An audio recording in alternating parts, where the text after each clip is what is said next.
பண்பாட்டு மையம் சார்பில் உலக தமிழ் எழுத்தாளர் கருத்தரங்கம் கோவையில் நேற்று தொடங்கியுள்ளது. காலப்பட்டி என்ஜிபி கல்லூரியில் நடைபெற்ற இந்நிகழ்ச்சியில் சென்னை உயர்நீதிமன்ற நீதிபதி வி. ராமசுப்ரமணியன் சிறப்பு விருந்தினராக கலந்து கொண்டு கருத்தரங்கை தொடங்கி வைத்தார்.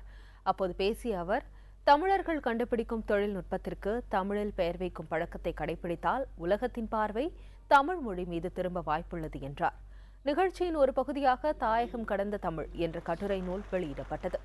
3 நாட்கள் நடைபெறவுள்ள இந்த கருத்தரங்கில் 15 நாடுகளைச் சேர்ந்த எழுத்தாளர்கள், கல்வியாளர்கள், ஊடகவியலாளர்கள் உள்ளிட்ட பல்துறை வல்லுநர்கள் பங்கேற்க உள்ளனர்.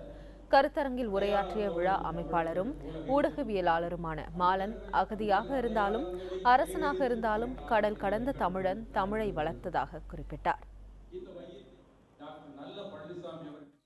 ராஜராஜ சோழன் காலத்தில் தமிழர்கள் அரசர்களாக, அரசரின் குமரர்களாக, படைத்தளபதிகளாக, ராஜதூதர்களாக கடல் கடந்து போனார்கள்.